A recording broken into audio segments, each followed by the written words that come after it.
In today's video, we're going to talk about whether public utilities that have a monopoly on their district should be allowed to lobby governors and politicians to implement laws that they find beneficial. I'm just kidding. We're going to talk about 127 film. So this is kind of a check-in on one of my previous videos called The World's Cheapest Leica, where I basically talk about how my process of wanting to find a Leica film camera and how I ended up with my 127 Voigtlander with a Leica lens. I really only shot 1 or 2 rolls when I made that video, and I have since shot 2 more rolls. I have fallen in love with it even more. So I wanted to go over these trips and these pictures and why I really love this camera and why I think maybe more people should get into 127 photography. So like I said, this has become my favorite camera for a litany of reasons. I brought this camera with me on 2 separate trips to Idaho. One of these shots I think perfectly encaptures what I love about it. It's the shot I got of a waterfall, and I shot this with Chrome. However, I edited the heck out of this photo, so it's almost unrecognizable if it's Chrome. Just the way the waterfall looks, you can see so much information in the waterfall. However, it still creates this glowy vintage feel.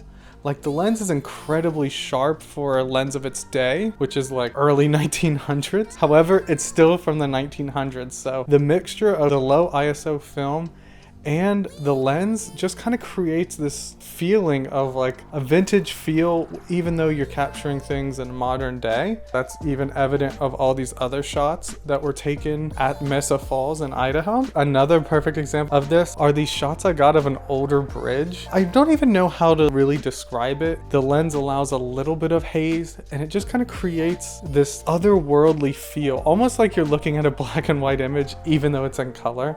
The way it captured the trees and the bridge in these 2 shots, I just absolutely love. And these ended up being some of my favorite shots of the trip. Even though I was capturing things that were beautiful, like waterfalls and things like that, for some reason, this shot of the bridge taken with this camera it just works for me on so many different levels, and it just made me love this camera even more. Although the one update I have since making my last video is I'm kind of cooling on the Chrome film stock. It's very limiting. Sometimes it looks really good when you really edit with it a lot and the grain structure is really nice. However, sometimes it doesn't. When I shot this shot from a mountaintop in Rexburg, Idaho, and it's kind of on top of this old volcano, and the ground is very red. The mixture of the red and yellow, it just didn't really work for me, even though I spent a lot of time editing it and trying to get the colors balanced right, and that was a bit of a bummer. I don't know how, I might use that film here and there. However, I did find a new film company that makes 127 film that I'll talk about at the end of the video. That are going to be my bread and butter, I think, for shooting this stuff. The second trip I went to Idaho. I go on these trips because my work sends me there to film things. We ended up going to a dirt track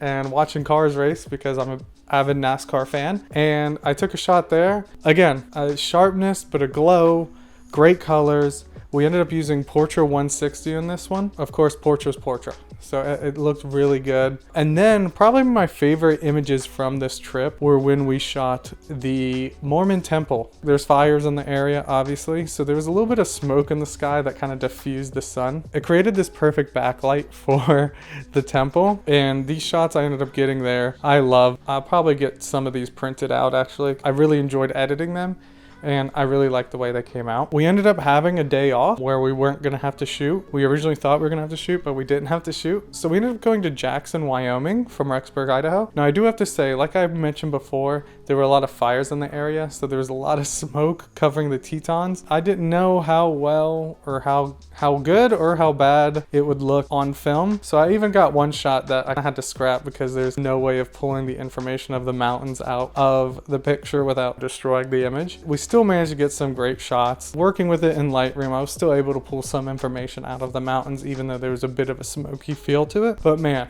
this is also where I just fell in love with this film. I like a lot of these shots. And then on the way down, we ended up getting a shot of Michael just sitting at the waterfall. And I love this shot. It's another perfect example of why I love this camera. There's still a lot of information on the waterfall and even of Michael and his face. However, It's not so much information like a medium format camera would provide. I was just able to hop up on a rock and get this shot of him, and great colors, enough information to pull stuff out. I just really loved this shot, and it was a really good shot for the day. And there's a few things I really need to work on, and it's understanding how to measure distance. I think it's originally designed as a portrait camera. Basically every foot, and then at 6 feet it goes to infinity. There's a little space between 6 feet and infinity. I don't know how you measure 6 feet in between infinity. What's in between 6 feet and infinity? I don't know. So I'm hoping that anything past 6 feet is infinity, but I'm not sure. I thought I managed to measure pretty accurately this close-up of my friend Michael. However, obviously I didn't. So I'm still trying to figure out focal distance and stuff like that with this camera and how to properly go about it, minus just pulling out a tape measure every time I want to shoot, which I might end up just doing, which would be a pretty small sacrifice to shoot with this camera because I still love this camera. I still love the images it produces. This goes to my last thing I actually really am liking about this camera is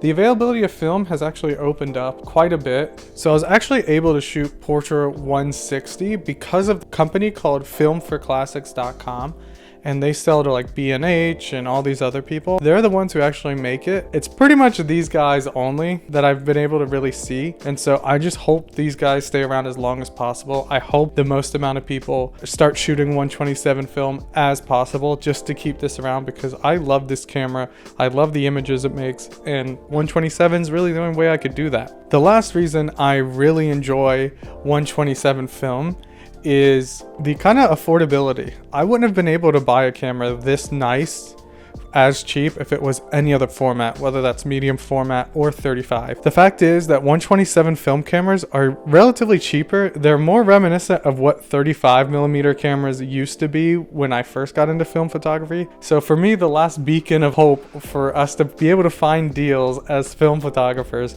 really is with 127 film, and I really hope it sticks around. I really hope companies like filmforclassics.com sticks around, because if it's not for them, this format will probably die. So if you happen to find a 127 film camera that looks in good condition, or you want to buy a old 127 film with the Leica lens, go do it. And that's pretty much it for today's video. Thank you guys for watching. My film Lone Pine is still available stream with every purchase of one of the 3 Lone Pine fabrics. Link will be in the description below on to do that. Please support any way you can. Part of that movie was shot on Super 8. Thank you guys for watching, and I can't wait to see you on the next one. All right, thanks. Bye.